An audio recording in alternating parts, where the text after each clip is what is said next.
Halo mates, kembali lagi bersama aku Ciara Kilaola di EduCia Channel. Setelah membahas parts of speech, kali ini aku akan membahas tenses. Gimana parts of speech-nya kemarin? Sudah paham belum?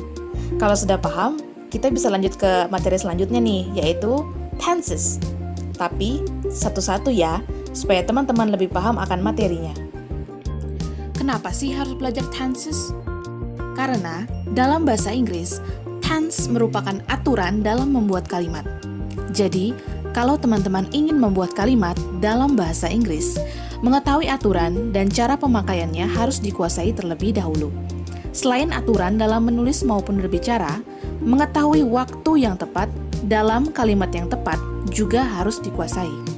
Kita harus mulai dari mana ya? Let's get started with simple present tense. Kita lihat poin yang pertama ya, yaitu always exist.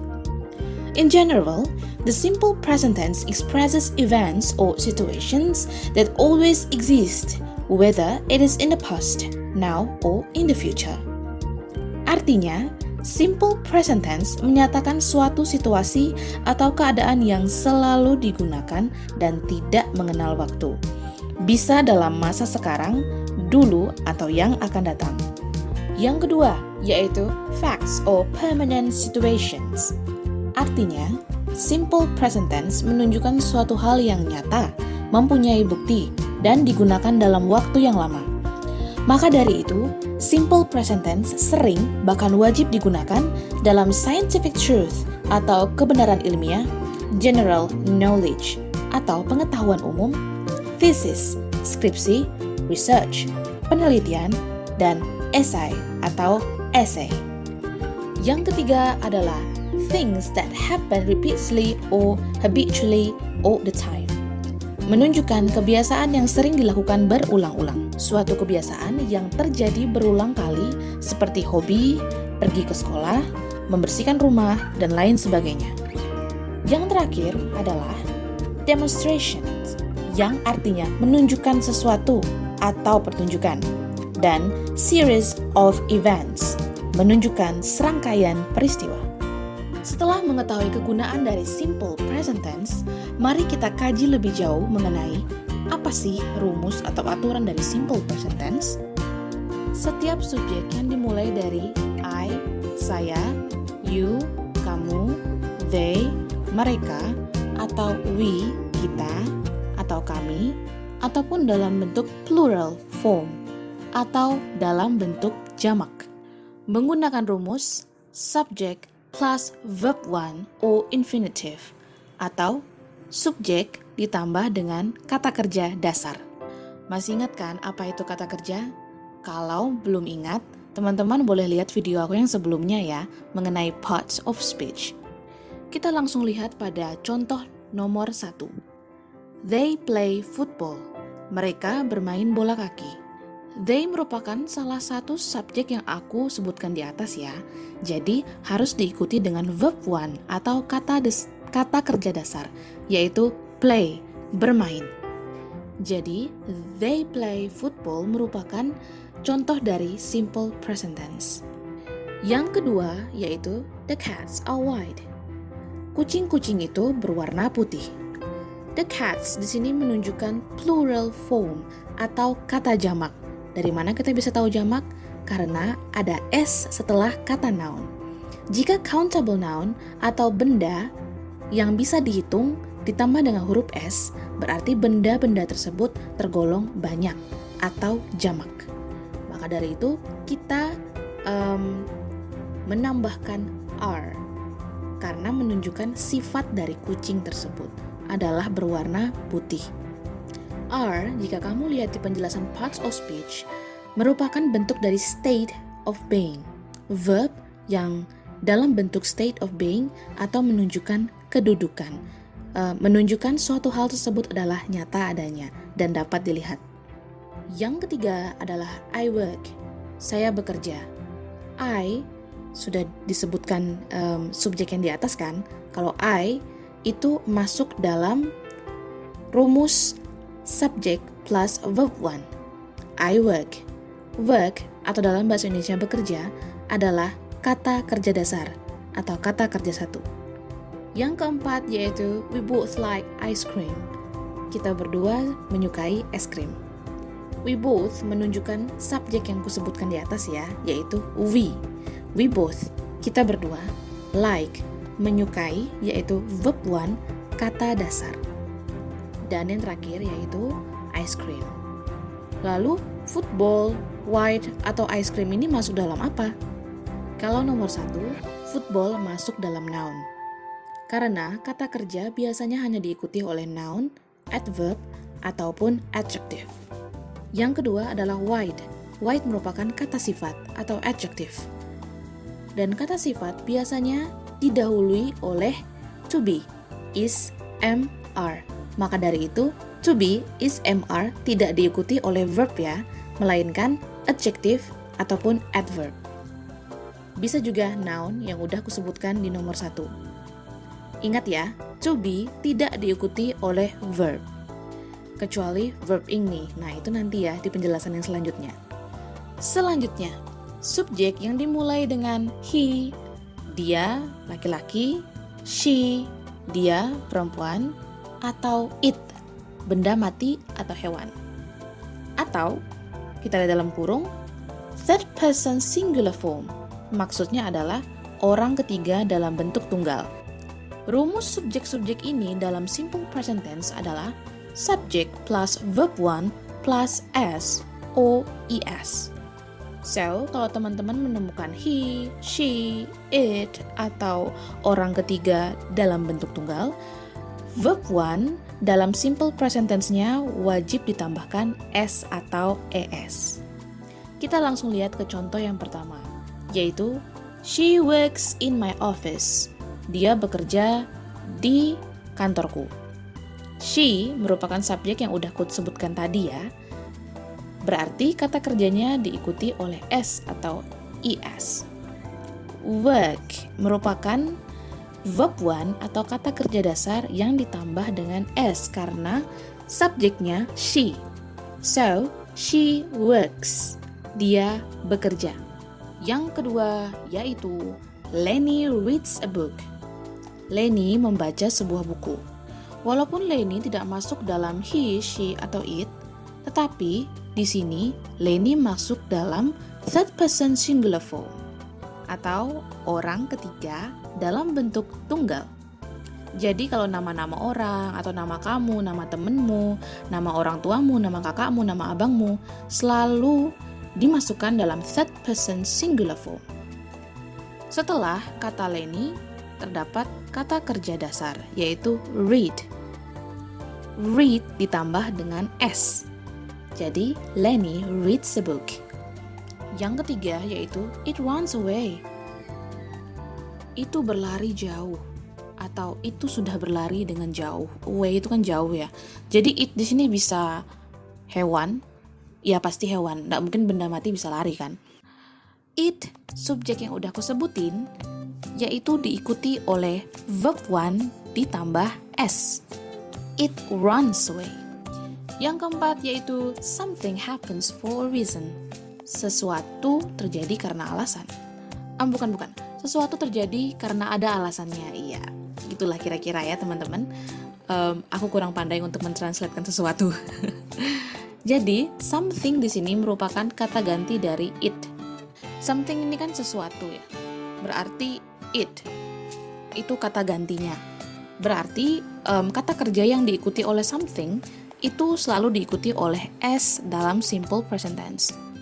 Happen merupakan kata kerja dasar, maka harus diikuti oleh s. Yang kelima yaitu he replies so fast. Jadi kalau ada cowok yang jawab WA-mu atau chatmu dengan cepat, bahasa Inggrisnya ini ya, he replies so fast.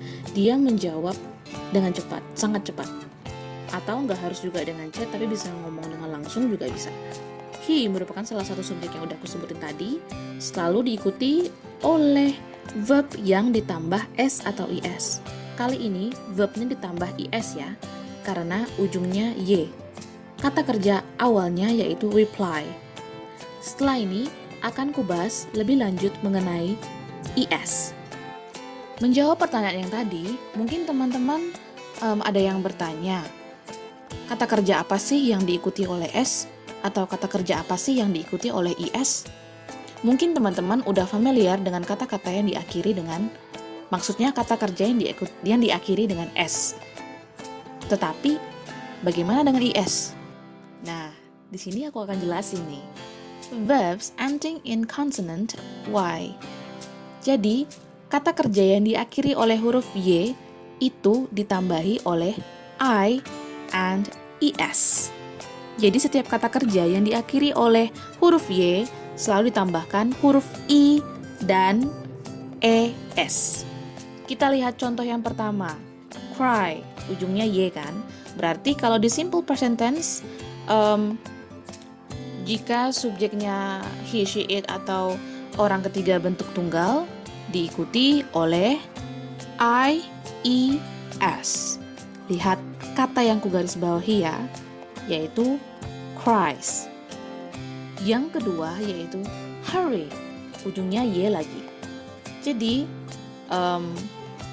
kata kerja diikuti oleh huruf I, E, and S. Jadi, hurries, she hurries, it hurries, he hurries, atau Ciara hurries.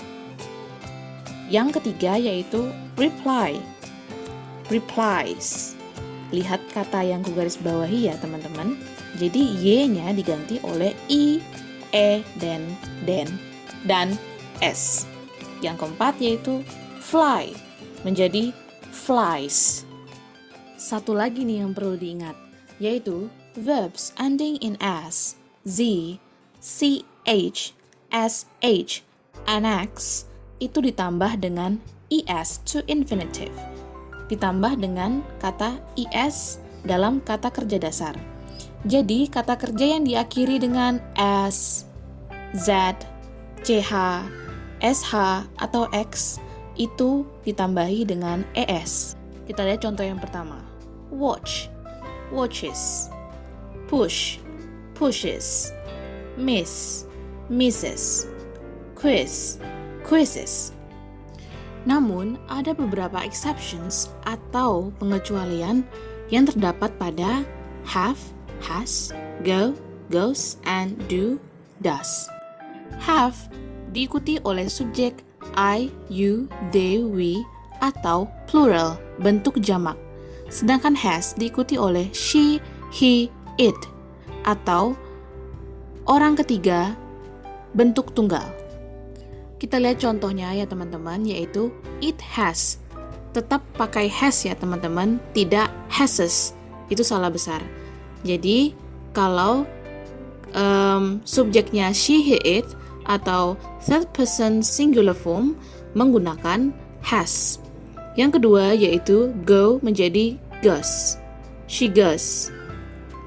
Karena menggunakan she, maka go sendiri ditambahkan es. Ini pengecualiannya teman-teman. Terus yang ketiga adalah do menjadi does. He does. Kali ini aku akan lebih membahas tentang facts or permanent situations. Contoh yang pertama yaitu cows eat grass. Cows eat grass. Sapi-sapi itu memakan rumput. Seperti yang kita tahu bahwa pada umumnya sapi memang memakan rumput. Maka di sini masuk dalam simple present tense. Mengapa it tidak memakai s? Karena subjeknya sudah jamak, yaitu cows ditambah dengan s. Jadi sapi-sapi itu. Yang kedua menunjukkan fakta. Contohnya, Maria works in an office. Maria bekerja di sebuah kantor atau Maria bekerja di dalam kantor. Di sini menunjukkan bahwa Maria memang benar-benar bekerja di kantor itu. Menunjukkan sebuah fakta. Maria works karena Maria merupakan third person singular form atau orang ketiga dalam bentuk tunggal. Maka kata kerjanya ditambah dengan s. Yang ketiga yaitu water freezes at 0 degrees Celsius. Air beku pada suhu 0 derajat Celcius. Jadi ini merupakan scientific truth atau fakta yang memang terjadi. Kebenaran ilmiah, scientific truth. Mengapa menggunakan es? Karena tadi ujungnya adalah z, maka freezes. Water merupakan kata ganti dari it atau benda. Seperti itu ya. Benda cair, benda mati juga bisa. Yang keempat, menunjukkan world is round. Bumi itu bulat. Menunjukkan kenyataan yang diakui kebanyakan orang dan menurut scientific truth atau kebenaran ilmiah adalah benar. Bumi itu bulat. Is di sini merupakan verb tapi menunjukkan state of being. Jangan sampai lupa ya apa tadi pengertian dari state of being. Pembahasan yang kedua mengenai simple present tense adalah regularly or repeatedly all the time. Suatu kebiasaan atau kegiatan yang dilakukan berulang-ulang setiap waktu, dalam waktu yang ditentukan. Jadi yang pertama misalnya, I play football every week. Saya bermain sepak bola setiap minggu. Kata yang digaris bawahi yaitu every week. Jadi di sini kita bisa lihat ya, kalau kegiatan ini dilakukan berulang-ulang.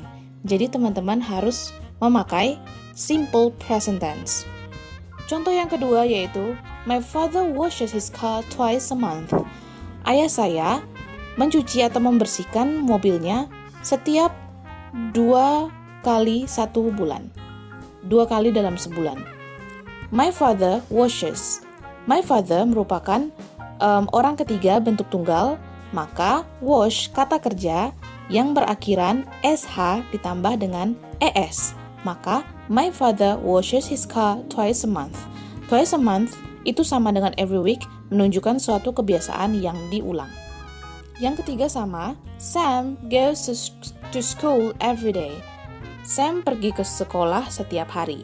Every day menunjukkan suatu kegiatan yang dilakukan berulang-ulang. Terus yang keempat yaitu she goes out every Saturday night. Dia selalu pergi pada saat malam minggu ya. Dia pergi setiap malam minggu. Yang terakhir, I water my plants twice a day. Saya menyirami tanaman saya setiap 2 kali 1 hari. Perhatikan kata yang digarisbawahi ya, yaitu twice a day. Pembahasan yang terakhir yaitu demonstrations or series of events. Demonstrations artinya menunjukkan sesuatu atau pertunjukan, dan series of events yaitu menunjukkan serangkaian peristiwa.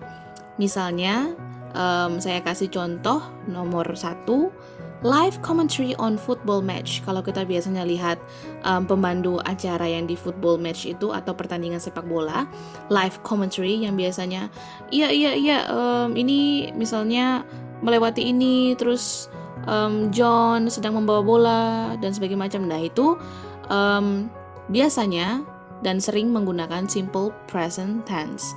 Contoh yang pertama tuh misalnya, Tommy passes to John, Jack runs with the ball, passes back to Tommy who shoots and scores. Jadi suatu hal yang live terjadi ya di football match itu. Terus yang kedua yaitu biasanya a demonstration of procedural direction. Jadi misalnya menunjukkan ini yang membutuhkan procedure, menunjukkan suatu hal yang tertata atau butuh step-step 1, step 2, step 3 kita harus bagaimana. Contohnya yaitu first I take a bowl and pour a cup of milk into it, next I. Nah, itu kan menunjukkan suatu contoh dalam membuat kue misalnya. Nah, kalau hal-hal yang seperti itu biasanya menggunakan simple present tense. Kalimat negatif dalam bentuk simple present tense yang menggunakan do not or does not dan interrogative sentence atau kalimat tanya akan kubahas minggu depan ya. Jangan lupa selalu stay tuned on my channel. Unfortunately, this is the end of the lesson. Don't forget to subscribe, like, comment, and share the knowledge to your friends wherever they are. Once again, thank you and see you.